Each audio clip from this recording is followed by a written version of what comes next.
Hi friends, Ayyanar துணை சீரியலில் இன்றைக்கி நாளைக்கான எபிசோடு பார்க்கலாம். புதுசாக பார்க்குறவங்களா இருந்தால் சப்ஸ்கிரைப் பண்ணிக்கோங்க, லைக்கு ஹைப்பு கொடுத்து விடுங்க. வாங்க வீடியோக்குள்ளே போகலாம். நேற்றுக்கு எபிசோடு எதில் முடிச்சிருப்பாங்கன்றது பார்த்தீங்கன்னா, சேரன் கல்யாண விஷயம் பற்றி தான் வீட்டில் பேசுவாங்க, அப்படியே முடிச்சிருப்பாங்க. இன்றைக்கும் அதிலே தான் கண்டினியூ ஆகுது. சேரன் இப்போ எனக்கு கல்யாணம் பண்ணிக்கிறதுல விருப்பம் இல்லை, சந்தா வீட்டில் 1008 பிரச்சனை இருக்குதுன்னும் போது ஏற்கனவே அவங்க தாய் மாமன்மார் பிரச்சனை பண்ணிட்டு இருக்கிறாரு. இப்போ கல்யாணம் பண்ணிக்கிறதுல எனக்கு விருப்பம் இல்லை. முதல்ல உடனே பல்லவன் கேட்பாரு, கல்யாணம் பண்ணிக்கிறது இஷ்டம் இல்லைன்னா சொல்லுங்கள், நான் கல்யாணம் பண்ணிக்கிறேன் அப்படின்ற மாதிரி சொன்னதுக்கு, ஏன்டா எதனா பொண்ணுக்கண்ணை பார்த்து வச்சுருக்கியே அப்படின்ற மாதிரி தான் நிலா கேட்பாங்க. அதெல்லாம் ஒன்றும் இல்லைங்க அண்ணி அப்படின்ற மாதிரி தான் அவர் சொல்லுவார். அதுக்கப்புறம் பார்த்தீங்கன்னா சோழன் சொல்லுவார், ஏன் கல்யாணம் பண்ணிக்க மாட்டேங்கிறேன்னா இது ஒரு ரீசனா, இல்லைன்னா நம்ம நேராக அவங்க வீட்டில் போய் பார்த்து பேசுவோம் அப்படின்ற மாதிரி தான் சோழன் சொல்லுவார். உடனே நடேசனை சொல்லுவாங்க, நிலா அங்கிள் சொல்லுங்கள், கல்யாணம் பண்ணிக்க சொல்லுங்கள் அப்படின்ற மாதிரி தான் சொல்லுவாங்க. நடேசனும் பார்த்திங்கன்னா சேரன்கிட்ட, ஏன்டா கல்யாணம் பண்ணிக்கேண்டா அப்படின்னு கேட்டதுக்கு, அதுதான் நான் சொல்லிட்டேன் இல்லைப்பா அப்படின்ற மாதிரி தான் சொன்னதுக்கு, ஏமா அவன் தான் கல்யாணம் எப்போ பண்ணிக்கிறானோ அப்போ பண்ணிக்கிட்டோம், இப்போ விடாமல் அவனை அப்படின்ற மாதிரி தான் அவர் சொல்லிவிட்டு, பஞ்சாயத்து முடிஞ்சுதா அப்படின்ற மாதிரி தான் அவர் கிளம்பிடுவார். உடனே நிலா தான் கேட்பாங்க, ஏன்னா இப்போ பிரச்சனை இருக்குதுன்னும் போது அவங்க வீட்டில் சொல்லி நம்ம சமாளிக்க முடிஞ்சால் அதை கண்டிப்பாக செய்வோம், இல்லைன்னா நீங்கள் கல்யாணம் பண்ணிக்கிட்டு போயிட்டு நீங்கள் நேராக அவங்க வீட்டில் சொன்னாலும் அவங்க அதை அக்செப்ட் பண்ணிக்குவாங்க இல்லை அப்படின்ற மாதிரி தான் நிலா கேட்பாங்க.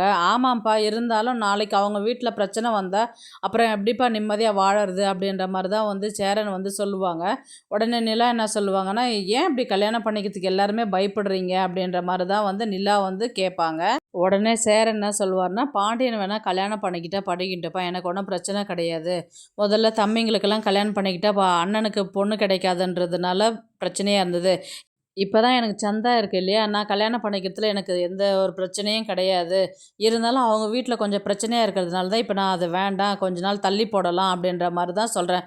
நான் கல்யாணமே பண்ணிக்க மாட்டேன்லாம் சொல்லலையே, கல்யாணம் பண்ணிக்கிறேன், இப்போ இருக்கிற பிரச்சனையெல்லாம் முடியட்டும் அப்படின்ற மாதிரி தான் சேரன் நிலா கிட்ட சொல்லுவாங்க. இந்த பிரச்சனையெல்லாம் முடிஞ்சதுக்கப்புறம் நிலா பல்லவனை பார்த்து கேட்பாங்க, கல்யாணம் பண்ணிக்கிறதுல மற்றவங்களோட நீ தான் ஆர்வமாக இருக்கிற, எதனா பொண்ணுக்குன்னு பார்த்து வச்சுருக்கே என்ன அப்படின்ற மாதிரி நிலா கேட்டதுக்கு, ஐயோ அண்ணி அப்படிலாம் ஒன்றும் இல்லைங்க அண்ணி அப்படின்ற மாதிரி தான் பல்லவன் சொல்லுவார். சோழன் என்ன சொல்லுவார் பார்த்தீங்கன்னா, இவர் அடிக்கடி குரூப் ஸ்டடி பண்ணிட்டு இருக்கிறாரு, அது என்ன குரூப் ஸ்டடி தான் தெரியல, பின்னாடி தெரியும் அப்படின்ற மாதிரி தான் சோழன் சொல்லுவார். அதுக்கப்புறம் இப்போ செமஸ்டர் வேறு எக்ஸாம் வருது, ஒழுங்காக படிக்கலையா, அப்புறம் அவங்க குச்சி எடுத்து வச்சு அடிக்கிற மாதிரி பண்ணுறான், அந்த சின்ன பசங்க மாதிரி, ஒழுங்காக படித்து நல்லா மார்க் வாங்க பாரு அப்படின்ற மாதிரி தான் நிலா பல்லவங்கிட்ட சொல்லுவாங்க.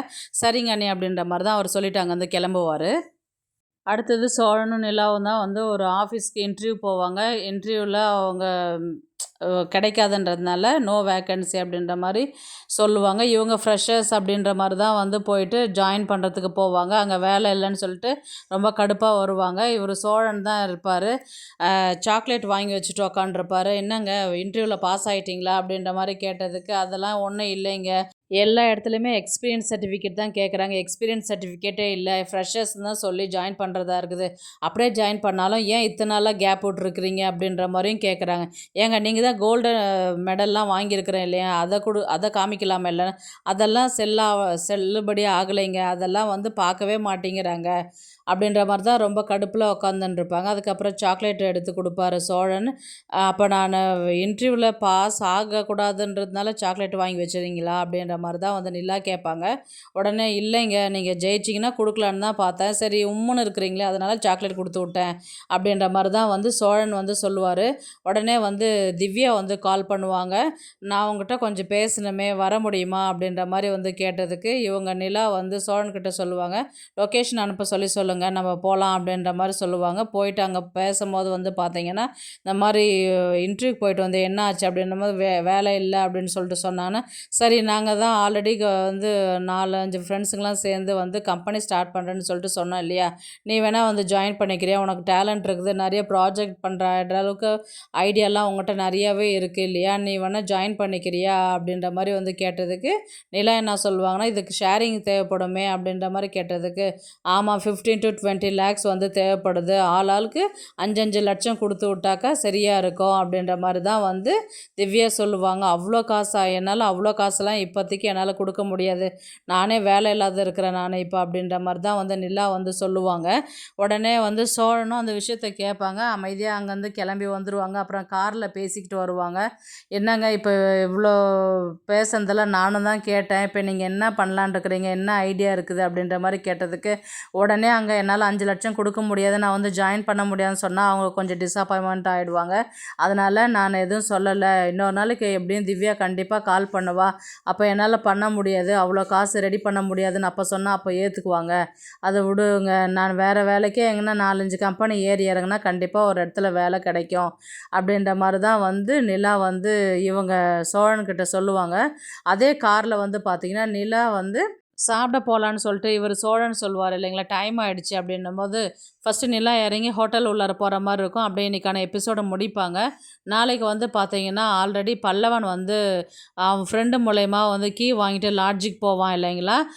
இவர் வந்து காரில் இறங்கிறதுக்கு முன்னாடி பல்லவன் நிற்கிறானே அப்படின்னு சொல்லிட்டு பார்க்கலான்னு போகும்போது பக்கத்தில் வந்து ஒரு பொண்ணு வருவா. எதுக்கு ஒரு பொண்ணை கூட்டிக்கிட்டு இவன் லாட்ஜுக்கு போகிறான் அப்படின்ற மாதிரி தான் வந்து பல்லவன் இவர் சோழன் வந்து யோசிப்பார். அதுக்கப்புறம் அங்கே உள்ளே போயிட்டு இவங்க 2 பேரும் வந்து இப்போ எக்ஸாம் வருது இல்லையா, அதனால் படிக்கலாம் அப்படின்ற மாதிரி தான் வந்து இவங்க படிச்சுட்டு இருப்பாங்க. அதுக்கு இவங்க அந்த நேரம் பார்த்து போலீஸில் வந்து யாரோ இன்ஃபார்ம் பண்ணியிருப்பாங்க, இந்த லாட்ஜில் வந்து ட்ரக்ஸ் எல்லாம் கடத்துகிறாங்க, நீங்கள் போனீங்கன்னா பிடிச்சிடலாம் அப்படின்ற மாதிரி வந்து ஃபோன் வரதுனால அங்கே கிளம்பி வந்து நான் எல்லா ரூம்ஸுமே செக் பண்ணணும் அப்படின்ற மாதிரி தான் வந்து சொல்கிறாங்க.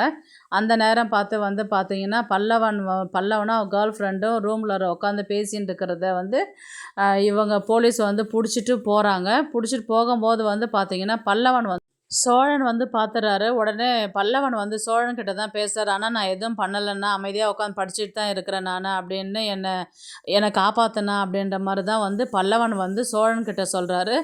போலீஸ் வந்து என்ன சொல்லுவாங்க, எது வந்தாலும் நீங்கள் ஸ்டேஷனில் வந்து பேசிக்கிங்கன்னு சொல்லிட்டு அவ கேர்ள் ஃப்ரெண்டையும் பல்லவனையுமே கூட்டிகிட்டு அவங்க ஸ்டேஷனுக்கு போகிறாங்க. இவர் சோழன் வந்து அங்கேருந்து கிளம்பி போகிற மாதிரி தான் காமிக்கிறாங்க. உடனே வந்து அவர் சேரனுக்கு தான் கால் பண்ணுறாங்க, அண்ணா இந்த மாதிரி பல்லவனை வந்து போலீஸ் பிடிச்சி போயிட்டாங்கண்ணா அப்படின்ற மாதிரி தான் பாண்டியனுக்கு சேரனுக்கு நிலாக்கு எல்லாருக்குமே இன்ஃபார்ம் பண்ணுறாங்க. சோழன் சொல்கிறாரு. உடனே வந்து சோழன் பேசி வச்சு அடுத்த செகண்ட் வந்து பார்த்திங்கன்னா பிரின்ஸ்பாலும் வந்து கால் பண்ணுறாரு. யாருக்குன்னா சேரனுக்கு கால் பண்ணுறாரு. இந்த மாதிரி வந்து உங்கள் தம்பி வந்து லாங் ஆப்சென்ட்டில் இருக்கிறாரு, காலேஜுக்கு ஒழுங்காக வர்றதே கிடையாது, இப்போ ஃபீஸும் வேறு கட்டாத இருக்கிறாரு, கொஞ்சம் என்னன்னு பார்த்து சொல்லுங்கள், இல்லை நீங்கள் வந்து போங்க காலேஜுக்கு அப்படின்ற மாதிரி தான் வந்து பிரின்ஸ்பால் வந்து சேரன்கிட்ட சொல்லுவார். இப்போ இந்த விஷயமும் அதுவும் கம்பேர் பண்ணும்போது என்ன ஆச்சு ஏதாச்சு அப்படின்ற மாதிரி தான் வந்து அவர் குழப்பத்திலே வந்து ஃபோனை கட் பண்ணுவார். உடனே வந்து ஸ்டேஷனுக்கு தான் போகிற மாதிரி கதையை வந்து கொண்டு போவாங்க. அந்த இடத்துல வந்து பார்த்திங்கன்னா இவர் உள்ளார இருப்பார். என்னடா நீ இங்கே வந்து உக்காந்துருக்குற, யாருடா அந்த பொண்ணு, எதுக்குடா அந்த பொண்ணை கூட்டிக்கிட்டு நீ லாட்ஜுக்கு போன அப்படின்ற மாதிரி தான் வந்து சோழன் வந்து பல்லவன்கிட்ட வந்து பேசுவார். அப்போ பல்லவன் சொன்னார், இல்லை நான் குரூப் ஸ்டடி பண்ணுறதுக்கு தான் நான் வந்து போனேன் அப்படின்ற மாதிரி வந்து சொல்லுவார். உடனே சோழன் வந்து அப்பப்போ பாய்ஸ் குரூப்புன்னு படிச்சு இந்த குரூப் தானடா அப்படின்னு அங்கேயே நக்கல் அடிப்பார் அவர். ஐயோ அண்ணா அப்படிலாம் ஒன்றும் இல்லை, நான் படிக்கணும், கொஞ்சம் எல்லா இடத்துலையும் டிஸ்டர்பன்ஸாக இருந்துச்சுன்னு சொல்லிட்டு தானே நான் அங்கே கூட்டிகிட்டு போனேன் நான் அப்படின்ற, மற்ற பசங்களாம் அதுக்கப்புறம் வரேன்னு சொல்லிட்டு சொன்னாங்கண்ணா அப்படின்ற மாதிரி தான் வந்து பல்லவன் வந்து சோழன்கிட்ட சொல்லுவார். டே எனக்கு உன்னை பற்றி தெரியும்டா அப்படின்ற மாதிரி தான் வந்து சோழன் வந்து பல்லவன்கிட்ட சொல்லுவார். உடனே நிலா வந்து ஏங்க எந்த நேரத்தில் என்ன பேசுறதுன்னு தெரியாதா உங்களுக்கு, அமைதியாக இருங்க அப்படின்ற மாதிரி தான் வந்து நிலா வந்து சோழனுக்கிட்ட சொல்லுவாங்க. உடனே சேரன் வந்து சார் என் தம்பி அதெல்லாம் எதுவும் பண்ணலைங்களா சார், படிக்கிறேன்னு தான் சார் அங்கே போயிருக்கிறாங்க, வெளியில் விட்டுடுங்க சார் அப்படின்ற மாதிரி தான் வந்து சேரன் வந்து இன்ஸ்பெக்டரை பார்த்து பேசுவாங்க. ஏன்பா படிக்கிறதுக்கு வேறு எதுவுமே இடம் கிடைக்கலையா, அங்கே தான் போயிட்டு ஒரு பொண்ணு கூட தான் உட்காந்து தனியாக படிக்கணுமா, அப்படி இதெல்லாம் நம்புற மாதிரியா இருக்குது அப்படின்ற மாதிரி வந்து இன்ஸ்பெக்டர் வந்து சேரனை பார்த்து பேசுவாங்க. இது சேரன் வந்து பல்லவனை பார்த்து என்னடா நீ இப்படி பண்ணி வச்சுருக்கிற நீ அப்படின்ற மாதிரி தான் வந்து சேரன் வந்து பல்லவனை பார்த்து பேசுவார். அப்படியே நாளைக்கான எபிசோடு வந்து முடிப்பாங்க. பார்க்கலாம் கதையை வந்து எப்படி எடுத்துகிட்டு போகிறாங்கன்றது. இந்த வீடியோ பிடிச்சிருந்தா ப்ளீஸ் லைக் பண்ணுங்கள், ஷேர் பண்ணுங்கள், சப்ஸ்கிரைப் பண்ணுங்கள். தேங்க்ஸ் ஃபார் வாட்சிங். இந்த வீடியோ பிடிச்சிருந்தா லைக் பண்ணுங்க, நம்ம சேனலை சப்ஸ்கிரைப் பண்ணுங்க. உங்க ஆதரவு ரொம்ப முக்கியம். நன்றி.